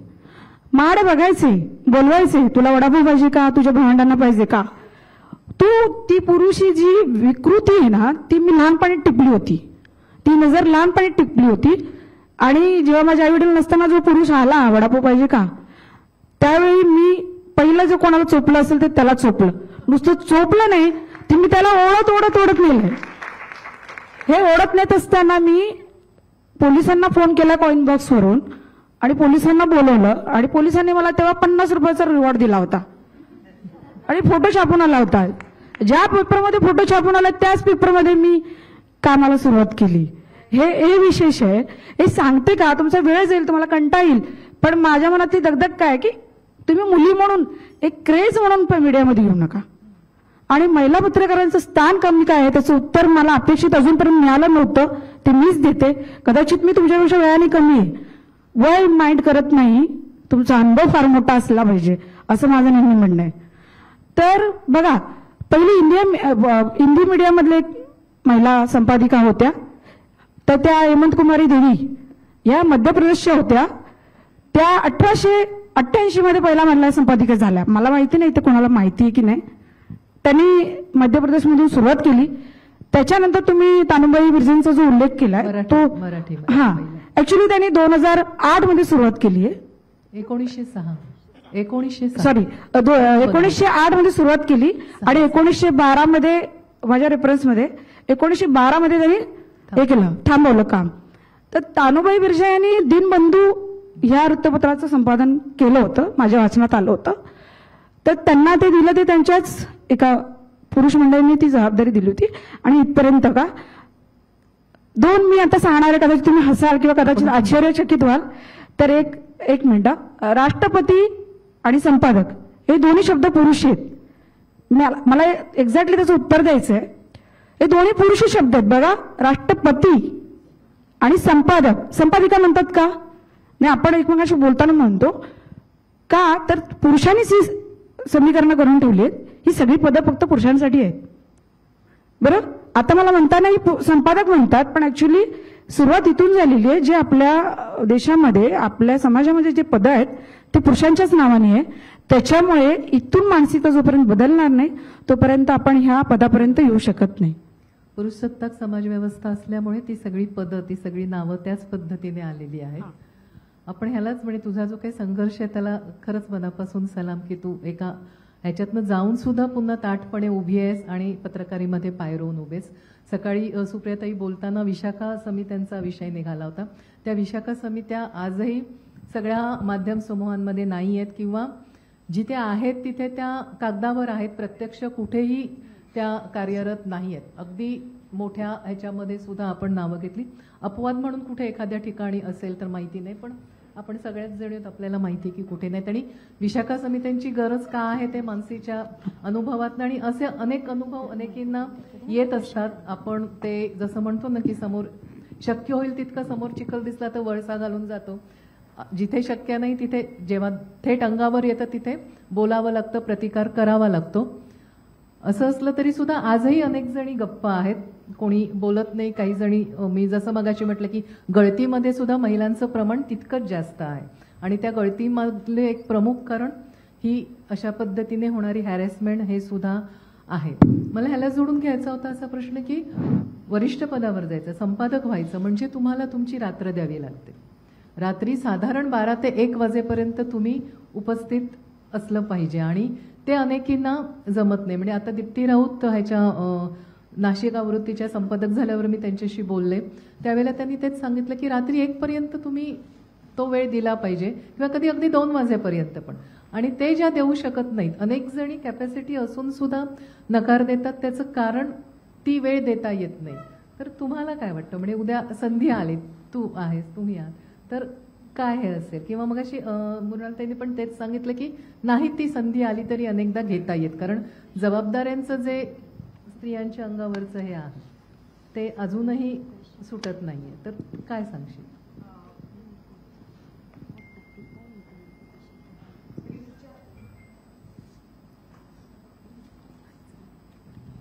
प्रिंटच्या दृष्टीने विचार केला तर हो, रात्री 12-1 पर्यंत. पण मी जसं म्हटलं तसं आता टीव्ही आणि डिजिटल माध्यमामध्ये 24 तासाची डेडलाईन आहे. सो संपादकपदी तुम्ही असाल तर तुमची कमिटमेंट आणि तुमचा सहभाग हा त्या वेळापुरता आहे. पण त्याचा जेवढा बाऊ केला जातो ना की बिंग अ वुमन तुला ते शक्य होणार नाही, हे आपल्या मनावरच खूप बंबवलं जातंय. कदाचित त्यातून तो आलेला की जमेल का नाही, जमेल का नाही. आता दीप्तीचं उदाहरण दिलं, दीप्ती आणि मी बरोबरच सुरुवात केली. पण आमच्या पिढीने समहाऊ ह्या आमच्या आधीच्या पिढीने आमच्यासाठी काही गोष्टी करून ठेवलेल्या असल्यामुळे मी आता माझ्या फॉर्मॅटिव्ह इयर्समध्ये कदाचित मी कल्पनाजींनी सांगितलं तसं NWMI सारख्या संस्थेशी जोडली गेलेली होते. सो काही गोष्टी मला लक्षात आल्या की ह्याचं बर्डन पुरुष देतोय तेवढाच वेळ मला द्यायचा आहे. आणि फॅमिली सिस्टीममध्ये पण इक्वलिटीसाठी आपण लढतोय. ऑफकोर्स जास्त प्रयत्न करायला लागणार आहेत का मला हे सांगायचंय की मी अवेलेबल आहे, हे आधी मला प्रूव्ह करायचंय की मी माझा वेळ देऊ शकणार आहे. सणासुदीला मला सुट्टी नकोय, वेरेज माझा मेल कलिगला ती सुट्टी मिळणार आहे, पण मला मिळत असून सुद्धा मला नाकारावी लागली कारण मला हे प्रूव्ह करायचंय की नाही मी पण इक्वल. ही इक्वालिटी नाही आहे, पण हे करावं लागतंय. आणि दुसरी महत्वाची गोष्ट, वरिष्ठ पदापर्यंत कदाचित मराठीत का हा माझं मत आहे, कदाचित you can differ to it. ही जी मगाशी मी स्टिरियोटाईप्सची मांडणी केली की ठराविक पॉलिटिकल बीटनं शक्यतो उशिरा मिळणं किंवा काय, त्यामुळे महिला पत्रकारांना शक्यतो एक तर सॉफ्ट बीट्स आणि पुरवण्यांची जबाबदारी, आणि ही जबाबदारी सांभाळणारा माणूस संपादक होऊ शकत नाही. ही सुद्धा एक पॅट्रिआर्की सिस्टीम. म्हणजे हे कमी महत्वाचे विषय आहेत हे कुणी ठरवलं? फॅशन, एंटरटेनमेंट, महिला विषयक प्रश्न, या संबंधाच्या ज्या पुरवण्या आहेत हे विषय कमी महत्वाचे. आणि तुम्हाला सिद्ध करायचं असेल की तुम्ही उत्तम पत्रकार आहात तर तुम्ही हार्ड न्यूजच कव्हर केल्या पाहिजेत. हे पुन्हा पॅट्रिआर्की सिस्टीम मधनं चाललं ना. का नाही फीचर बघणारी एखादी मुलगी संपादक होऊ शकत? तर हे पण मला वाटतं कुठेतरी बदलायची वेळ. आणि जेव्हा संधी मिळाली तेव्हा मी थोडा वापर त्याचा करून घेतला. मलाही पुरवणीची जबाबदारी दिली होती, ते सुद्धा फॅशन वगैरे अशा संदर्भातली पुरवणी होती. माझा प्रांत नव्हता, मी पॉलिटिकल बीट कव्हर केलं होतं जेव्हा मी इंग्रजीत होते. माझा मध्ये 2-3 वर्षाचा ब्रेक झाला कारण मी परदेशात गेले काही कारणासाठी. परदेशातनं पुन्हा आल्यानंतर मी मुंबईत पत्रकारिता सुरू केली, तेव्हा मला संधी पुरवणी सांभाळण्याची मिळाली. मी ती घेतली कारण इंडिपेंडंट जबाबदारी होती आणि मला माझी टीम बिल्ड करायची, म्हणजे ती जी लिडरशिपची सुरुवात म्हणतो ना ती तिथे झाली, ती होणार होती. सो नॅचरली ती पुरवणी आहे आणि ती त्या काय महिला विषयक फॅशन आणि असे सगळे विषय म्हणजे महिला विषयक आहेत, तर तुझ्या टीममध्ये मुली असणार हे गृहीत धरलं. So I made it a point. Of course खूप छोट्या जणींची, कमी वयाच्या मुली, तरुण लोकांसाठीची पुरवणी होती, फोकस्ड ऑन यंग विमेन असं ते स्पेसिफिकली सांगितलेलं असल्यामुळे. पण I made it a point to include men. मी मुलांना घेतलं आणि त्यांना फॅशनवर लिहायला लावलं आणि हे थोडंसं जाणून द्यायला आलं की हे विषय. आणि पहिल्यांदा मला सांगायला अभिमान वाटतोय की संपादकीय पानावर संपादकीय अग्रलेख फॅशन या विषयी लिहिला गेला. संपादकांनी गिरीश कुबेरांनी मला बोलावून सांगितलं की अरुंधती पहिल्यांदा ह्या विषयावर आपण लिहितोय बरं का अग्रलेखातनं. हा विषय कमी महत्वाचा आहे हे आपणच गृहीत धरतोय ना, आपणच बोलतोय आणि मग ते कुठेतरी थांबायला पाहिजे ना. लोक वाचतायत, त्याला रीडरशिप आहे. तुमची तुम्ही म्हणताय तुमची रीडरशिप महिलांची आहे, त्यांना हे आवडतंय ना. सो त्यांना आवडतंय ते कमी महत्वाचं असं आपण का म्हणायचं? हा एक माझा प्रश्न होता आणि त्याने मला पण खूप गोष्टी मला सुद्धा शिकायला मिळाल्या की जेव्हा मुलं फॅशन या विषयावर बोलायला लागली किंवा त्या माझ्या टीममध्ये विवा नावाची पुरवणी बघायचे मी, त्याच्यामध्ये ती ब्रँडची पुरवणी, पुन्हा त्याच्यात वेगवेगळे अँगल्स की त्या म्हणजे अनेक गोष्टी असतात. आता मी डिजिटलला आल्यानंतर सुद्धा मी म्हटलं तसं वरिष्ठ पदावर काम करताना तुम्हाला जे चॅलेंज असतं ते फक्त कंटेंट किंवा तुमचा जो मजकूर असतो त्याचं नसतं. तुम्हाला तुमच्या संस्थेला एका मार्केट पोझिशनमध्ये, आता हे सगळं मार्केट ब्रँड हे सगळं झाल्यानंतरची गोष्ट सांगते मी. अर्थातच या सगळ्यांबरोबर काम केलं ज्यांनी खरोखर जर्नलिझम म्हणजे पत्रकारिता ही एक प्रोफेशन म्हणून किंवा एक धडाडी म्हणून सुरू केलं आणि आता तो काळ चांगला वाईट ह्याही पलीकडे जाऊन सांगते. ही फॅक्ट आहे. तुम्हाला सर्व्हाइव्ह व्हायचं असेल डिजिटलमध्ये किंवा कुठेही तर तुम्हाला एक ठराविक UV PV ही स्पर्धा आहे. त्या स्पर्धेत जसा TRP येतो तसा डिजिटलला तुम्हाला दर महिन्याला रिपोर्ट येतो. त्याच्यात तुमची वेबसाईट ही कुठल्या स्थानावर आहे हे कळतं, किती माणसं तुमची बघतायत हे कळतंय. सो सर्व्हायव्हलचा प्रश्न आहे. सो तुम्ही तो डिनाय करू शकत नाही. तुमची इच्छा असो नसो तुम्हाला त्या स्पर्धेत उतरावं लागतं. त्या स्पर्धेचं म्हणून एक चॅलेंज असतं आणि ते करताना कंटेंट पण बाबा तुम्हाला असाही नाही द्यायचा, कारण सोपं आहे ना. सवंग प्रसिद्धी आपल्याला सगळ्यांना माहिती आहे. डिजिटल माध्यमामध्ये काय केलं की त्या प्रसिद्धीनुसार क्लिक मिळण्यासाठी काय करावं लागतं, ते टाळून करणं ही डबल जबाबदारी मला वाटत होती. आणि त्यात मला ह्या गोष्टींची मदत झाली की जेव्हा मी पुरुष काय विचार करतो महिलांविषयी लिहिताना, हे मला त्या मुलांशी बोलताना एडिटोरियल मीटमधनं आम्ही चर्चा करताना काय विषयावर लिहित आणि खरंच खूप फरक पडला. त्यांच्याही बाबतीत पडला की तेही हे विषय काय आमचे नाहीत असं नका म्हणू ना. त्याच्याही आणि खूप चांगल्या फॅशन डिझायनर्स ते त्यांची मी जे म्हणते की वंचित किंवा आपण ज्याला मूळ प्रवाहातनं बाहेर गेलेली व्यक्ती म्हणून अशा अनेक फॅशन डिझायनर्सनी त्यांची एक्सप्रेशन्स म्हणून ती कला म्हणून सादर केली. हे मराठी माध्यमात कधीच कुणी लिहिलं नव्हतं. फॅशन म्हणजे अमुक अमुक ठिकाणी जाऊन 20 रुपयाचे कानातले गळ्यातले, ह्या पलीकडे पण काहीतरी असू शकतं ना आणि सिरियसली लिहिता येऊ शकतं ना त्यावर. तो एक आर्थिक एक अर्थविषयक पण त्याची बाजू आहे. त्याला एक जेंडर इक्वालिटीची पण बाजू आहे. अनेक फॅशन डिझायनर्स किंवा अनेक ह्याविषयी मराठी माध्यमात कधीच कुणी लिहिलं नव्हतं आणि स्कोप होता. सो मला म्हणायचं की ती संधी आहे, ती संधी तुम्ही त्यावेळेला घेणं आणि ही जी काही ती जाणीव आहे ना की मी तिथे असतो त्याच्यासाठी म्हणून मी स्वतःला पत्रकार समजते, पण मी स्वतःला महिला पत्रकारही समजते आणि मला असं वाटतं की ते समजत राहायला हवं प्रत्येक वेळी, कारण त्याच्याशिवाय मला ह्या परिघाच्या पेक्षा वेगळं विचार करता येणार नाही. आणि म्हणजे तू महिला आहेस म्हणून तू हे कर, ह्या पलीकडे आता जेव्हा मी लिडरशिप पोझिशनमध्ये तेव्हा मी विचारते की बाई ग तुला काय आवडतं, तुला पॉलिटिकल करायचंय का नाही करायचं. ही संधी आम्हाला नव्हती त्यावेळी मिळाली ना. मग आता किमान तेवढा फरक पडू शकतो आणि ह्यातनं पुढे म्हणून तुम्ही अधिक भरीव काम करू शकता. स्पर्धेमध्ये जसं फक्त वरवर जाणं असतं, मला असं वाटतं की महिला अधिक खोलवर पण आणि दुसरी आणि एक फक्त छोटस आणखी एक पॉइंट फक्त मी हे करते की लिडरशिप पोझिशन साठीची जी टेम्परामेंट, जे मगाशी बोलले की एक ठराविक टेम्परामेंट लागते तर तुम्ही संपादक बनू शकता, हे पण एक बिंबवलं गेलेलं असतं. तर ते सुद्धा मला वाटतंय कुठेतरी विचार करण्याची असू शकतात. तर त्या टेम्परामेंटमध्ये सुद्धा म्हणजे ती बसू शकत नाही कदाचित महिला, कारण असं सांगितलं जातलं असल्यामुळे. पण शिव्या घालून काम करून घेणं तिला जमणार नाही. एक मृणाली, तुम्ही काय सांगाल? मी दीप्तीच्या वाक्याकडे पुन्हा जाते. दीप्ती खूप महत्वाचं काम करते. आज ती नाहीये इथे. मला 2-3 लोकांना रेकग्नाइज केलं पाहिजे, नाही तर तो अन्याय ठरेल. सुमेधा बसल्यात, लायला बसल्यात, या लोकांनी एवढं मोठं काम केलेलं आहे. मिताली आहे तिथे. पण खरं काय होतं ॲक्च्युली की आता रात्री 12 ते 1 वगैरे हा नाहीच गरजेचा वेळ राहिलेला.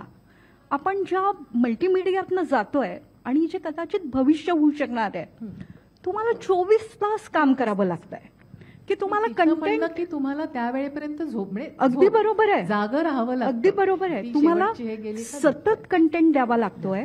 सतत कंटेंट देताना तुम्हाला भान बाळगावं लागतंय. बरोबर आहे की फॅशनला महत्व आहे. Let us not pretend. Journalism बदललेला आहे. जर्नलिझम कुठेतरी एका बिझनेस मॉडेलशी जोडला गेला आहे. मला आता या क्षणीची चिंता महिलांच्या पत्रकारितेतल्या मराठीबद्दल अशी आहे की जे बिझनेस मॉडेल साधारणतः छोटे पेपर्स अपरिहार्यपणे स्वीकारतायत ते महिला करू शकणार आहेत का? की मला कोणाकडून तरी जाऊन काहीतरी कन्सिडरेशन ॲडव्हर्टोरियल आणायचं आहे, त्याच्यासाठी मी ओपन आहे का?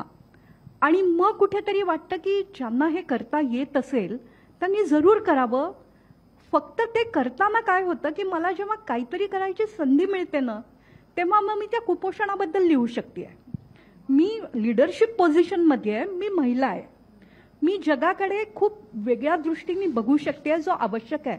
आता सगळं जेंडर टॉक सुरू झालेली आहेत, चांगल्या अर्थाने सुरू झाले आहेत. एन्व्हायरमेंटचे प्रश्न महत्त्वाचे आहेत. समन्यायी वाटपात गावकुसाबाहेर जे लोक आहेत त्यांना आपण मेन फोकस कसा करणार हा महत्त्वाचा आहे. शर्मिला कलगुटकर आली नाही आहे, ती ज्या रीतीने सातत्याने लिहिते मालन्यूट्रिशनवर किंवा वेगवेगळ्या मुद्द्यांवर, ते सगळं महिला लिडरशिप पोझिशनला गेल्या तर शक्य होईल.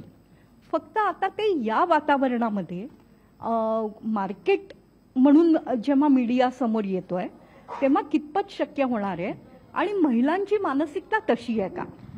परवा एलकुंचवारांनी वापरलेलं एक वाक्य मी वापरते. ग्रेसबद्दल ते म्हणाले होते की मग मी जगायचं केव्हा, असंच जर मी करत बसलो.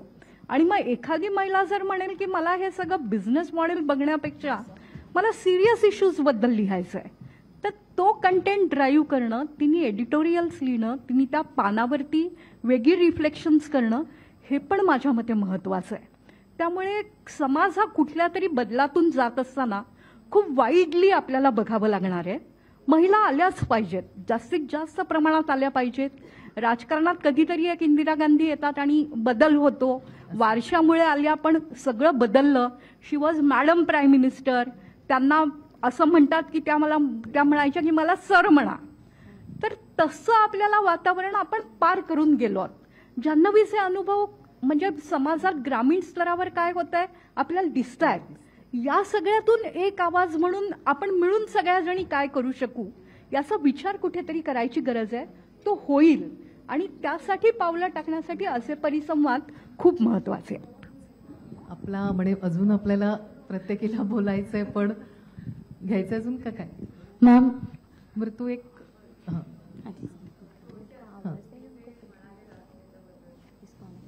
जे तुम्ही म्हणालेलात की म्हणजे आता वृत्तपत्रांमध्ये 12-1 वाजेपर्यंत काम करायला लागतं. पहिले तर मला वाटतं की मी वृत्तपत्रात असते तर कदाचित माझ्याकडे एडिटोरियल जबाबदारी हँडल करायला बँडविथच नसतात. आता माझी मुलगी 6 वर्षाची आहे.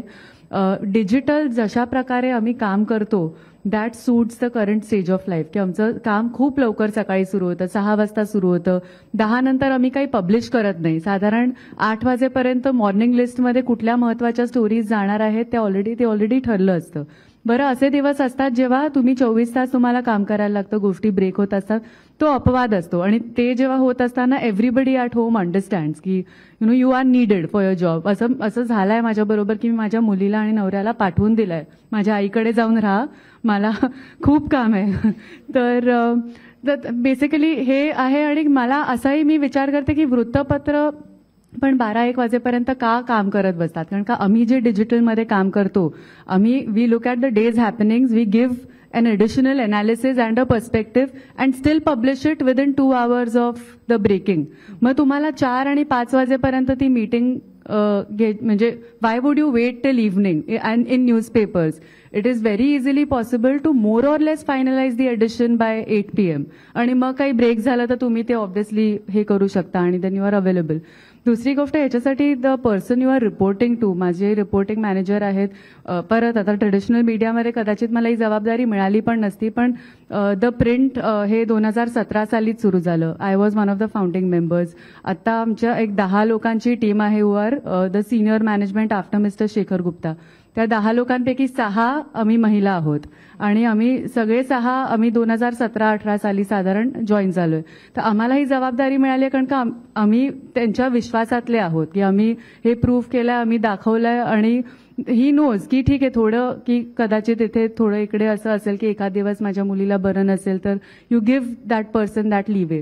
तर आणि तिसरी गोष्ट मला जे एक म्हणायचं होतं की आपण ही आता गळती कशी थांबवू शकतो, तर सगळ्यात मोठा सोर्स गळतीचा इज बर्नआउट. आज पण मी अनेकदा विचार करते की मी का करते हे, म्हणजे काहीतरी मी दुसरं रिसर्च कन्सल्टन्सी, म्हणजे मी काही वेगळं करू शकते, साधारण मला तेवढाच पगार मिळेल पण एक पीस ऑफ माइंड मिळेल.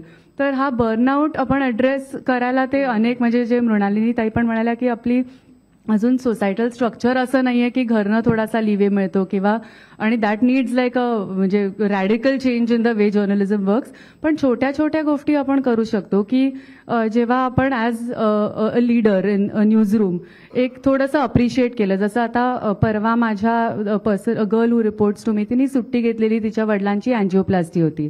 आज एक स्टोरी झाली आहे आणि मला नाईलाजाने हे मलाही वाटतं की परवाच तिच्या वडिलांची अँजिओप्लास्टी झाली, आज रविवार आहे, कदाचित ते घरी येऊन ॲडजस्ट होत असतील, आणि पण नाईलाजाने मला ती द्यायला लागते स्टोरी. तर मी ते कसं अप्रोच केलं कॉन्व्हर्सेशन की I know I am extremely sorry, your father must be settling down at home, I hope he is doing very well, but can you please take this up, would be very well appreciated. की हे, आणि she will then do her best if I am say putting it like that. त्याच्या म्हणजे on a day to day basis की एफर्टला appreciate करणं. आपल्या घरी तर कोणी अप्रिशिएट करत नाही आपला एफर्ट, पण प्रोफेशनली तरी थोडासा आपण करावा की ह्युमन हा की एक पुरुष बरोबर सुद्धा असणं खूप आवश्यक आहे. ऍब्सोल्युटली. पण महिलांचा बर्नआउट जास्त होतो कारण का ड्युअल रिस्पॉन्सिबिलिटी असते. तर ह्या छोट्या छोट्या गोष्टी आपण करू शकतो. हॅलो मॅम, एक प्रश्न होता सर्वांना. जय भीम, जोहार. इथे उपस्थित 150-200 विद्यार्थिनी महिला सगळ्या असतील. चर्चासत्रात बसलेल्या महिला आहेत, चर्चासत्र घडवून आणणारी महिला आहेत, आणि या सगळ्या गोष्टी करताना जेव्हा अडचणींबद्दल बोलतो, आत्ताच्या सत्राचा विषय की मराठी पत्रकारितेत वरिष्ठ पदावर महिला अजूनही मर्यादितच काय. बरं, याला कारणीभूत जी लोक आहेत, मला असं वाटतं की या महिलांची कैफियत किंवा या पत्रकारांची कैफियत ज्या पुरुषांनी ऐकायला हवी ते इथे आपण का उपस्थित नाही ठेवले. आणि या चर्चासत्रामध्ये मला असं वाटतं की प्रश्न विचारणारी महिला हवी, एक बोलणारी महिलाच हवी, 3 पुरुष असावेत की त्यांना समजावं की या काय बोलतायत. जोपर्यंत आपली कैफियत त्यांच्यापर्यंत पोहोचणार नाही त्यांना कळणार कसं. इथेही मागे 4-5 पुरुष बसलेले होते, उभे होते, त्यांना म्हण बसा, पण त्यांना वाटत असेल की बाबा आमच्यासाठी बसण्यासाठी नाही, आम्ही का बसावं. तर मला असं वाटतं की यापुढची जी चर्चासत्र असतील त्याच्यामध्ये पुरुष पत्रकार, पुरुष संपादक उपस्थित असणं गरजेचं आहे. आणि आज का नाहीयेत, प्लीज मला याचं उत्तर हवंय. आपण आयोजकांशी बोलूया, त्यांना सूचना करूया. हां चल, तर हां संपताना सांगतील असं म्हणतायत ते. मला फक्त एक शेवटचं तुझ्याकडून हवं होतं की संपादक म्हणून असताना म्हणजे एकूण ग्रामीण पत्रकारितेमध्ये किंवा महिला संपादक म्हणून काही वेगळे प्रयोग केलेस का, किंवा तिथले स्थानिक प्रश्नांना अधिक पुढे आणलंस का, जे एरवी एखादा पुरुष संपादक असता तर ते आले नसते प्रश्न पुढे. आणि इथे आपण मग थांबूया. मला याच्याबद्दल बोलायचंच होतं. महिला संपादकचं प्रमाण वाढण्याचं जे वाढो असं प्रत्येकाला वाटतं. त्याचं रिझन आहे, जे महिलांची समस्या आपण जे जवळून आपण लिहू शकतो, ज्या तळमळीने मांडू शकतो, ते पुरुष मांडतीलच असं नाहीये. तर त्याच्यासाठी जेव्हा महिला संपादक म्हणून आम्ही काम करतो, बेसिकली मी पुढारीमध्ये असा प्रयोग करायला लागले की महिलांच्या ज्या वेगळ्या स्टोऱ्या आहेत, म्हणजे ती स्टोरी म्हणजे वुमन इंटरेस्ट स्टोऱ्यांचं प्रमाण मी वाढवलं. त्याच्यामुळे काय झालं, ते पेपरला एक जिवंतपणा आला. आणि पेपरमध्ये जिवंतपणा आणण्याचं का मी महिला संपादक न म्हणता असं सांगितलं, संपादक महिलाच करू शकते. आणि ते जिवंतपणा आणण्यासाठी मग मी पुरुषांकडून, विशेषतः माझ्याकडे 80 पुरुष आहे आणि मी एकटी लेडीज आहे रत्नागिरीला, आणि त्यांची प्रमुख म्हणून मी काम करते. या 80 लोकांना जेव्हा मी सांगते, दररोज रिपोर्टिंग होतं, सकाळी मी मीटिंग घेते, तर ते सिस्टीममध्ये काम करण्यासाठी त्यांना दररोज विषय दिले जातात. त्या विषयामध्ये माझा भर असतो की समाजातल्या प्रश्नांबाबत असतो. मग ते महिलांविषयी कसं नाही, तर आपल्याला जे समस्या भेडसावत आहेत समाजामध्ये सध्या, ती जाणीव एक महिलाच करू शकते, तिलाच जास्त असू शकते, कारण तिच्याच गर्भधारणेमधून पुरुष जन्माला येतो.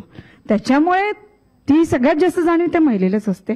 ते विषय देणं, त्याचं फॉलोअप घेणं आणि तो बदल करून ते छापून आणणं, आणि ते छापून आणण्यासाठी वरिष्ठांकडे ते महत्व पटवून द्यावं लागतं. म्हणजे आम्हाला जरा एक्स्ट्रा हे एफर्ट्स घ्यावे लागतात सोबत. हां, कारण मी जो निर्णय घेतलाय तो फायनली तो माझा असतो असं नाही, ते मला मॅनेजमेंटला सांगावं लागतं. पटवून द्यावं लागतं आणि मग मॅनेजमेंट ती स्टोरी छापण्यासाठी परवानगी देते. म्हणून मला फक्त जाता जाता इथे सगळ्यांना आवाहन करायचं, काम करायचं म्हणून करू नका. भले तुम्हाला ट्रोल केलं जाईल पण स्वतःचं नाव येईल असं काम करा. विरोधात लोक जातील, काही प्रॉब्लेम नाही. माझ्या कॅरेक्टरकडे बोट दाखवाल म्हणून कोणी पुढे, म्हणजे असं आता आली आहे की कॅरेक्टरकडे बोट दाखवतात, आपण पुढे जायचं नाही वाईटपणा.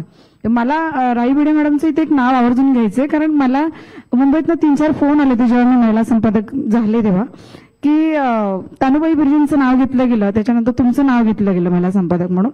आता जान्हवी तुझं नाव घेतलं जाईल भविष्यात.